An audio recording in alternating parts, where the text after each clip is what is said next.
Hello viewers, welcome back to my channel Jayanthi Nagarajan's world. இன்றைக்கி நம்ம பிசிபெலாபாத் மசாலாவும் அதை வச்சு பிசிபெலாபாத் எப்படி பண்ணுறதுங்கிறதையும் பார்க்க போகிறோம்.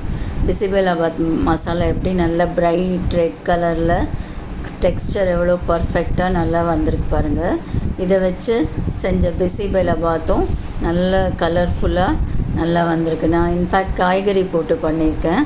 ஸோ ரொம்ப நல்லா வந்திருக்கு. நல்ல ஒரு ஹோல்சம் ஃபுட் இது. இதுக்குரிய இன்க்ரீடியன்ட்ஸ் கொடுத்துருக்கேன். வேணுங்கிறவங்க ஸ்க்ரீன்ஷாட் எடுத்துக்கோங்க. இப்போது ஃபஸ்ட்டு எல்லாத்தையுமே நம்ம ட்ரை ரோஸ்ட் பண்ண போகிறோம். ட்ரை ரோஸ்ட்னால் எண்ணெய் ஊற்றாமல் பண்ணுறது, வெறும் வாணலியில். ஸோ ஒரு 2 கரண்டி ஃபஸ்ட்டு கடலைப்பருப்பு போட்டுக்கிறேன். 50 கிராம்ஸ் கரண்டி. அது நான் எல்லாமே கரண்டியால் தான், கப்புன்னு சொல்கிறதெல்லாம் கரண்டி மெஷர்மெண்ட் தான் நான் வச்சுருக்கேன். 2 கரண்டி கடலைப்பருப்பு லைட்டாக வறுப்பட்டப்புறம் 1 கரண்டி உளுத்தம்பருப்பு. இதெல்லாம் ரொம்ப நிறைய செஞ்சு வச்சினோன்னா ஃப்ளேவர் போயிடும். ஸோ இதுவே உங்களுக்கு ஒரு 4-5 தடவை பண்ணுற அளவுக்கு வரும் பவுடர். ஸோ அந்த அளவுக்கு நம்ம பண்ணிக்கலாம். 2 கரண்டி கடலைப்பருப்பு, 1 கரண்டி உளுத்தம்பருப்பு, 3 கரண்டி தனியா தான் இதில், அதாவது கொத்தமல்லி விதை தான் இதில் ரொம்ப இம்பார்ட்டண்ட்டான இன்க்ரீடியண்ட். ஏன்னா அதுதான் வாசனை கொடுக்கறது. ஸோ அது 3 கரண்டி போட்டுக்கணும். 1 டீஸ்பூன் அளவுக்கு வெந்தயம்லாம் நிறைய போட வேண்டாம். ஜஸ்ட்டு வாசனைக்கு 1 டீஸ்பூன் போட்டுட்டா போகிறோம். அடுப்பை சிம்மில் வச்சுட்டு கைவிடாமல் கலரணும். ஏதாவது கருகி போயிடுத்துனா இந்த பவுடரே யூஸ்லெஸ்ஸாக ஆகிடும் நமக்கு. அடுத்தது 2 டீஸ்பூன் ஜீரகம் தான் இதில் மெயினாக வாசனை கொடுக்கும். இந்த தனியா, ஜீரகம், கசகசா இது 3ம் சேர்ந்தால் ஒரு நல்ல ஃப்ளேவர் கொடுக்கும். அதுதான் இந்த பிசிபெலாபாத்துக்கு ரொம்ப முக்கியம். 2 டீஸ்பூன் கசகசா. ஸோ இது எல்லாத்தையும் போட்டு நல்லா வறுத்துக்கணும். ஜீரகமும் கசகசாவும் போட்ட அப்புறம் அடுப்பை ஆஃபே பண்ணிடலாம், இல்லை ரொம்ப சிம்மில் வச்சுக்கலாம். இந்த இருக்கிற சூடே போகும். ஏன்னா கசகசா டக்குன்னு கருகி போயிடும். ஸோ அடுப்பை ஆஃப் பண்ணிவிட்டு அந்த பேன் சூட்டுலேயே நம்ம ஒரு 6 லவங்கமும் ஒரு 4 துண்டு பட்டையும் போட்டுக்கிறேன். உங்களுக்கு மசாலா வாசனை ரொம்ப பிடிக்கும்னா இன்னும் ஒரு 2 கூட சேர்த்து போட்டுக்கலாம். அவ்வளோதான். இதில் மிளகு கிடையாது, ஏலக்காய் கிடையாது. அடுத்த இன்க்ரீடியன்ட் கொப்பரை தேங்காய் அல்லது டெசிகேட்டட் கோகோனட். எங்கிட்ட டெசிகேட்டட் கோகோனட் இருக்குது. டெசிகேட்டட் கோகோனட்னால் காய வச்ச தேங்காய் பொடி. டிபார்ட்மெண்டல் ஸ்டோர்லலாம் கிடைக்கிறது. இதை வாங்கி வச்சினோன்னா இந்த மாதிரி ட்ரை பவுடர்ஸ்க்கெலாம் ரொம்ப ஈஸியாக பண்ணலாம். அடுப்பை ஆஃப் பண்ணிட்டேன்னா அந்த சூட்டுலேயே தான் இந்த கசகசா, ஜீரகம், டெசிகேட்டட் கோகோனட், பட்டை, லவங்கம்லாம் வறுபட்டிருக்கு. இப்போது இதை இந்த பேன்லேயே விட்டோன்னா அந்த டெசிகேட்டட் கோகோனட் சட்டுன்னு அப்படியே கருப்பாக மாறிடும். அதனால் அதை வேறொரு ஏனத்துக்கு மாற்றி நம்ம ஆற விடணும். இப்போ பார்த்திங்கன்னா எல்லா இன்க்ரீடியன்ட்ஸும் கருகாமல் நல்லா வறுத்துட்டோம். அடுத்தது திருப்பி அடுப்பை ஆன் பண்ணிவிட்டு சின்னதில் வச்சுட்டு அதே பேன்லேயே ஒரு டேபிள் ஸ்பூன் அளவுக்கு தேங்காய் எண்ணெய் விட்டுக்கலாம் நம்ம. இதில் இப்போ அடுத்தது மிளகாயை வறுக்க போகிறோம். இதில் மிளகாய்க்கு மட்டும்தான் நம்ம எண்ணெய் சேர்க்க போகிறோம். மற்ற எல்லா இன்க்ரீடியன்ட்ஸும் ட்ரை ரோஸ்ட் தான், எண்ணெய் ஊற்றாமல் தான் வறுக்கிறோம். மிளகாய்க்கு மட்டும் எண்ணெய் சேர்த்து வறுக்க போகிறோம். மிளகாயை ட்ரை ரோஸ்ட் பண்ணால் அவ்வளோவா நல்லா வராது. இதுக்கு 2 கைப்பிடி அளவுக்கு காஷ்மீரி சில்லி ஆர் பேடிகே மிளகா எடுத்துக்கணும். நம்பர்ஸில் பார்த்தா ஒரு 20 மிளகா பக்கம் எடுத்துக்கலாம். நம்ம ஊர் மிளகா ஒரு 4 மட்டும் எடுத்துக்கலாம். இந்த பேடிகே சில்லி இல்லாட்டா, இந்த bisi bele bath Kashmiri chilli or Byadagi chilli இல்லாட்டா இந்த பவுடர் பண்ணவே நம்மளால் முடியாது. ஏன்னா கலர் பயங்கரமாக கொடுக்கும், காரமே இருக்காது. அது மாதிரி மிளகா தான் இதுக்கு ரொம்ப தேவை. நம்ம சாதா மிளகா போட்டோன்னா சாம்பார் சாதம் ரொம்ப காரமான சாம்பார் சாதமாக நமக்கு கிடைக்கும். அது நல்லாவே இருக்காது. அதுக்கு நம்ம வெறும் சாம்பார் பொடி போட்டே சாம்பார் சாதம் பண்ணிடலாம். பிசிபெலாபாத் பண்ணணுன்னா கட்டாயமாக Kashmiri chilli or Byadagi chilli இப்போலாம் எல்லா டிபார்ட்மெண்டல் ஸ்டோர்லேயும் கிடைக்கிறது, ஆன்லைனில் கிடைக்குது. ஸோ காஷ்மீரி சில்லியாவது பேடிகே சில்லியாவது இருந்தால் மட்டும்தான் நம்ம இந்த பிசிபெலாபாத் பவுடர் பண்ண முடியும். பேடிகே சில்லி, கசகசா, தனியா, ஜீரா இதெல்லாம் ரொம்ப முக்கியம். இதுக்கு கொப்பரை தேங்காய் ஆர் டெசிகேட்டட் கோகோனட் இந்த இன்க்ரீடியன்ட்ஸ்லாம் வாங்கி வச்சுருந்தா நம்ம பண்ணணும். பாரிட்டு நல்ல மிளகா உடைச்சா கிறிஸ்பாக உடையுது பாருங்கள். இப்போ வெயில் காலம் இல்லையா, மிளகாயை நல்லா காய வச்சுட்டு வறுத்தோன்னா வேலை ரொம்ப குயிக்காக நமக்கு முடிஞ்சிடும். இப்போது ஆறின மிளகாவத்தில் வறுத்த மிளகாயை நம்ம மிக்ஸி ஜாரில் மாற்றிக்கணும். எப்பயுமே ஃபஸ்ட்டு மிளகாயை அரைச்சிட்டு மற்ற சாமான் போட்டோன்னா தான் மிளகா வந்து நல்லா அரைப்படும். மிளகாவில் திப்பி இருக்கக்கூடாது இல்லையா. ஒரு துளியூண்டு உப்பு, கல் உப்பு போட்டு அரைச்சா இந்த மாதிரி நல்ல பிரைட் கலரில் வந்திருக்கு பாருங்கள். நம்ம வெறும் மிளகா போட்டோன்னா கலரும் கிடைக்காது, காரம் ரொம்ப ஓவராக இருக்கும். சாம்பார் சாத்துக்கு காரம் ரொம்ப இருக்கக்கூடாது இல்லையா. ஸோ பேடிகே சில்லி ஒரு காஷ்மீரி சில்லி போட்டு தான் கட்டாயமாக அரைக்கணும். மிளகாய் அரைச்சப்புறம் இந்த மற்ற வறுத்து வச்ச இன்க்ரீடியன்ஸை போட்டு அரைச்சாச்சு. அவ்வளோதான் ஃப்ரெண்ட்ஸ், பிசிபெலாபாத் மசாலா நமக்கு ரெடி. இந்த கிச்சனே அவ்வளோ வாசனையாக இருக்குது, அவ்வளோ ஃப்ளேவர்ஃபுல்லாக க்ரீனியாக நல்லா இருக்குது பாருங்கள். கடையில் வாங்கிறது வந்து ரொம்ப காஸ்ட்லி. இந்த அளவுக்கு ஃப்ளேவரும் உங்களுக்கு இருக்கவே இருக்காது. ஏன்னா அது எப்போ பண்ணதோ இல்லைங்களா. ஸோ கூடி மட்டும் வீட்டில் ஒரு நாள் கஷ்டப்பட்டு பண்ணி வச்சிட்டோன்னா ஒரு மாதத்துக்கு நமக்கு இது இருக்கும். வீக்லி ஒன்ஸ் அப்படி தானே பண்ண போகிறோம்ல. பிசிபெலாபாத்லாம் எப்படி பிரைட் கலரில் சூப்பராக வந்திருக்கு பாருங்கள். அவ்வளோதான், டெக்ஸ்டர் இந்த மாதிரி தான் இருக்கணும்.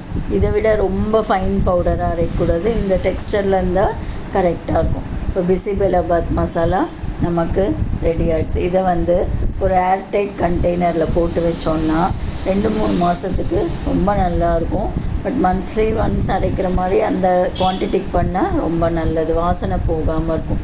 கிளாஸ் ஜாரில் போட்டால் ரொம்ப நல்லது. இப்போ நான் 3/4 அழாக்கு அரிசியும் ஒரு அரை அழாக்கு இப்போ துவரம்பருப்பு, வீட்டில் இருந்த காய்கறி கேரட், பீன்ஸ், முள்ளங்கி இதெல்லாம் போட்டு ஒரு 4 விசிலும் ஒரு 5 மினிட்ஸ் சிம்லேயும் வச்சு வேக வச்சு எடுத்து வச்சுருக்கேன்.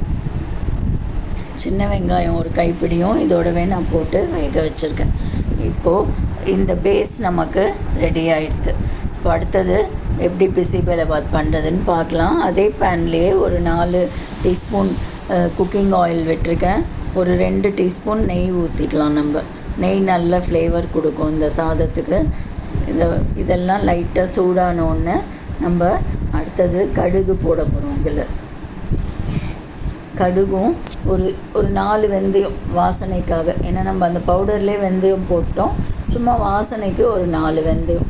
வெந்தயம்லாம் எவ்வளோக்கு எவ்வளோ சேர்க்குறோமோ அவ்வளோ உடம்புக்கு நல்லது. கூடி மட்டும் எதெல்லாம் சேர்க்க முடியுமோ சேர்த்துடணும். இப்போ கடுகு நல்லா பொரிஞ்சு வெந்தயமும் செவக்க ஆரம்பிச்சிட்டு இந்த ஸ்டேஜில் சின்ன வெங்காயம் ஒரு கைப்பிடி நான் போட்டுக்கிறேன். இன்கேஸ் உங்கள்கிட்ட சின்ன வெங்காயம் இல்லைன்னா பெரிய வெங்காயத்தை கூட நறுக்கி போட்டுக்கலாம் பெருசு பெருசாக. ஆக்சுவலாக ஒரிஜினல் ஆத்தென்டிக் ரெசிப்பியில் வெங்காயம்லாம் கிடையாது, காய்கறிலாம் கிடையாது. இந்த மாதிரி தாளிச்சிட்டு புளி தண்ணியை ஊற்றிட்டு பிசிபெலாபாத் பவுடரை போட்டு வெந்த அரிசி பருப்பை கொட்டி ஒரு கொதி விடணும், அவ்வளோதான். பட் நம்ம இந்த மாதிரி கொஞ்சம் உடம்புக்கு நல்லதும் பார்க்க வேண்டியது இருக்குது இல்லையா. அதனால தான் வெங்காயம், தக்காளி, காய்கறி எல்லாம் சேர்த்து நான் பண்ணுறேன்னா. இப்போது வெங்காயம், தக்காளி எதுக்கு போடுறோன்னா இன்னும் கொஞ்சம் நல்ல கலர்ஃபுல்லாக இருக்கும். தக்காளி, ஒரு குடமிளகாயை சின்ன சின்ன பீஸாக நறுக்கியிருக்கேன், அது, கருவேப்பிலை இதெல்லாம் போட்டு நல்லா வதக்கிக்கலாம். குடமிளகா போட்டோன்னா நல்ல வாசனை கிடைக்கும், நல்ல கலர்ஃபுல்லாகவும் இருக்கும். நான் ஒரு 10 பீஸ் முருங்கைக்காய் பீஸும் இருந்தது, அதையும் சேர்த்து போட்டுக்கிறேன். இப்போ நம்ம வீட்டுக்கு தான் பண்ணுறோம் இல்லையா, எவ்வளோக்கு எவ்வளோ காய்கறி சேர்க்குறோமோ அவ்வளோ ஹெல்த்தியாக இருக்கும் நமக்கு. ஸோ காய்கறி இருக்கிறத நம்ம சேர்த்துக்கலாம். நம்ம ஆத்தென்டிக் ரெசிபி தான் பண்ணணுன்ட்டு இல்லை. காய்கறி இன்கேஸ் இல்லைன்னா அதை விட்டுட்டு நம்ம பண்ணலாம். இப்போது ஒரு சின்ன நெல்லிக்காய் அளவு புளி எடுத்து அதை நல்லா தண்ணியாக கரைச்சி இதில் சேர்த்துக்கலாம். இதுக்கு ரொம்ப புளி சேர்க்கக்கூடாது, குறைச்சலாக தான், ரசத்துக்கு சேர்க்குற அளவுக்கு புளி தான் சேர்க்கணும். இப்போ புளி தண்ணி சேர்த்தாச்சு. இது நம்ம முருங்கைக்காய் வேகிற வரைக்கும் நம்ம இதை கொதிக்க விடணும். இப்போ இதுக்கு தேவையான அளவுக்கு கல்லுப்பும் மஞ்சப்பொடியும் நான் சேர்த்துக்கிறேன். புளி தண்ணியிலே கல்லுப்பு, ஒரு அரை டீஸ்பூன் மஞ்சப்பொடி சேர்த்து நம்ம இதை நல்லா கலக்கி விட்டுக்கலாம். பார்க்குறதுக்கே எவ்வளோ கலர்ஃபுல்லாக இருக்குது பாருங்கள், ரெட்டு, க்ரீனு, நல்ல வாசனையாக இருக்குது. ரொம்ப நம்ம சவுத் இண்டியன் ஃபுட்டுவே ரொம்ப நல்ல ஃப்ளேவர்ஃபுல்லான ஃபுட்டு, டைஜஷனுக்கு ரொம்ப ஈஸியான ஃபுட்டு எல்லாமே. இப்போது எல்லாமே நல்லா கொதிக்க ஆரம்பிச்சிட்டு இந்த ஸ்டேஜில் நம்ம யூஸ்வலாக வீட்டில் பண்ணுவோம் இல்லையா, அந்த சாம்பார் பொடி நான் 1 டீஸ்பூன் சேர்த்துக்கிறேன். ஏன்னா பிசிபெலாபாத் பொடியில் பேடிகை சில்லி ஒரு காஷ்மீரி சில்லி தான் போட்டிருக்கோம். அதில் காரம் சுத்தமாக இருக்காது. கொஞ்சம் நம்ம வீட்டு சாம்பார் பொடி போட்டோம்னா இன்னும் டேஸ்ட்டை நல்லா என்ஹான்ஸ் பண்ணி தரும், சேர்ந்த மாதிரியும் வரும். அதனால் ஒரே ஒரு டீஸ்பூன் நம்ம வீட்டில் செஞ்ச சாம்பார் பொடி போட்டு எல்லாத்தையும் நல்லா கொதிக்க விட்றேன். இப்போ இந்த காய் வேகிற வரைக்கும் நம்ம கொதிக்க விடுவோம். இப்போ காய் முருங்கைக்காய் நல்லா வெந்துடுத்து எல்லாமே நல்லா சேர்ந்து கொதிச்செடுத்து இந்த ஸ்டேஜில் நம்ம அரைச்சி வச்ச பிசிபெலாபாத் பவுடரை ஒரு 3 டேபிள் ஸ்பூன் போட்டுக்கிறேன். இதெல்லாம் நம்ம லாஸ்ட்டில் கூட டேஸ்ட் பண்ணி பார்த்துட்டு பத்தலைன்னா இன்னும் கொஞ்சம் கூட ஆட் பண்ணிக்கலாம். இதை போட்டு ஜஸ்ட்டு ஒரு கொதி வந்த உடனே நம்ம வேக வச்சுருக்கிற அரிசி பருப்பு காய்கறி இருக்கு இல்லையா, அதை இதோடு சேர்த்துக்கலாம். இல்லை இந்த குழம்பு அதோடு கூட ஊற்றிக்கலாம், எப்படி வேணால் மாற்றி செஞ்சுக்கலாம். இப்போது பிசிபெலாபாத் அரிசி பருப்பு எல்லாத்தையும் இதில் கொட்டிட்டு அந்த பிசிபெலாபாத் வடாம் போடுறது இதுக்கெல்லாம் பெரிய பெரிய பெரிய பாத்திரமாக வேணும் ஃப்ரெண்ட்ஸ். எவ்வளோ பெருசு எடுத்தாலுமே நமக்கு கடைசியில் போராத மாதிரி ஆகிடும். ஒரு 3/4 அழாக்கு அரிசியும் 1/2 அழாக்கு பருப்புக்கும் எவ்வளோ ஒரு 6 பேர் தாராளமாக சாப்பிட்ற அளவுக்கு வந்திருக்கு பார்த்தீங்களா. இப்போ இதை நம்ம இந்த ஸ்டேஜில் டேஸ்ட் பண்ணி பார்க்கலாம். உப்பு பத்தாட்டா போட்டுக்கலாம். வெல்லம் இதில் முக்கியமான இன்க்ரீடியன்ட். நான் ஒரு டீஸ்பூன் வெல்லம் போட்டுக்கிறேன். இன்னும் கொஞ்சம் காரம் தேவைப்பட்டது, அதனால் நான் இன்னொரு டீஸ்பூன் பிசிபெலாபாத் பவுடர் போட்டு இந்த மிக்சியை அலம்பி வெந்நீரால் அலம்பி அதையும் ஊற்றிருக்கேன். இப்போ இந்த பவுடர் உப்பு வெல்லம் எல்லாம் சேர்ந்து நல்லா கலந்துரும் அந்த தண்ணி ஊற்றுறதுனால. இப்போ தேவையான எல்லா இன்க்ரீடியன்ஸையும் டேஸ்ட் பண்ணிவிட்டு நான் போட்டேன். இனிமேல் இதை நல்லா கலந்துட்டு சிம்மில் வச்சு கொஞ்சம் குக் பண்ணோன்னா பிசிபெலாபாத் நமக்கு ரெடி ஆகிடும். இப்போ எல்லாத்தையும் இப்போவே ரெடி ஆகிடுது, பட் எல்லாம் ஒரு மாதிரி சேர்ந்து வரணும், அப்போ இன்னும் டேஸ்ட் அதிகமாக இருக்கும். அதனால் இந்த ஸ்டேஜில் மூடி போட்டு மூடிட்டு அடுப்பை சிம்மில் வைக்கணும். காட்டலான்னு பார்த்தா என்னால் தூக்க முடியல அந்த வெயிட்டை. ஸோ இப்போ பார்த்திங்கன்னா எல்லாம் நல்லா கொதித்து அப்படியே மேலாக அல்வா மாதிரி வந்துடுது பார்த்திங்களா. அவ்வளோதான் ஃப்ரெண்ட்ஸ், பிசிபெலாபாத் சூப்பராக ரெடி ஆகிடுது. நல்ல வாசனை, இந்த கிச்சன் ஃபுல்லாகவே நல்ல வாசனையாக இருக்குது. இன்னும் உங்களுக்கு இதை ரிச்சாக பண்ணணுன்னா ஒரு 4 ஸ்பூன் நெய்யில் கொஞ்சம் கேஷ்யூ நட்டை வறுத்து இதில் மேலே தாளித்து கொட்டுற மாதிரி கொட்டினா இன்னும் ரொம்ப ரிச் ஆகிடும். சூப்பரான பிசிபெலாபாத் ரெடி ஆகிடுது. இந்த வீடியோ உங்களுக்கு யூஸ்ஃபுல்லாக இருக்கும்னு நம்புகிறேன். இந்த வீடியோ பிடிச்சிருந்தா நம்ம சேனலுக்கு சப்ஸ்கிரைப் பண்ணி சப்போர்ட் பண்ணுங்கள் ப்ளீஸ்.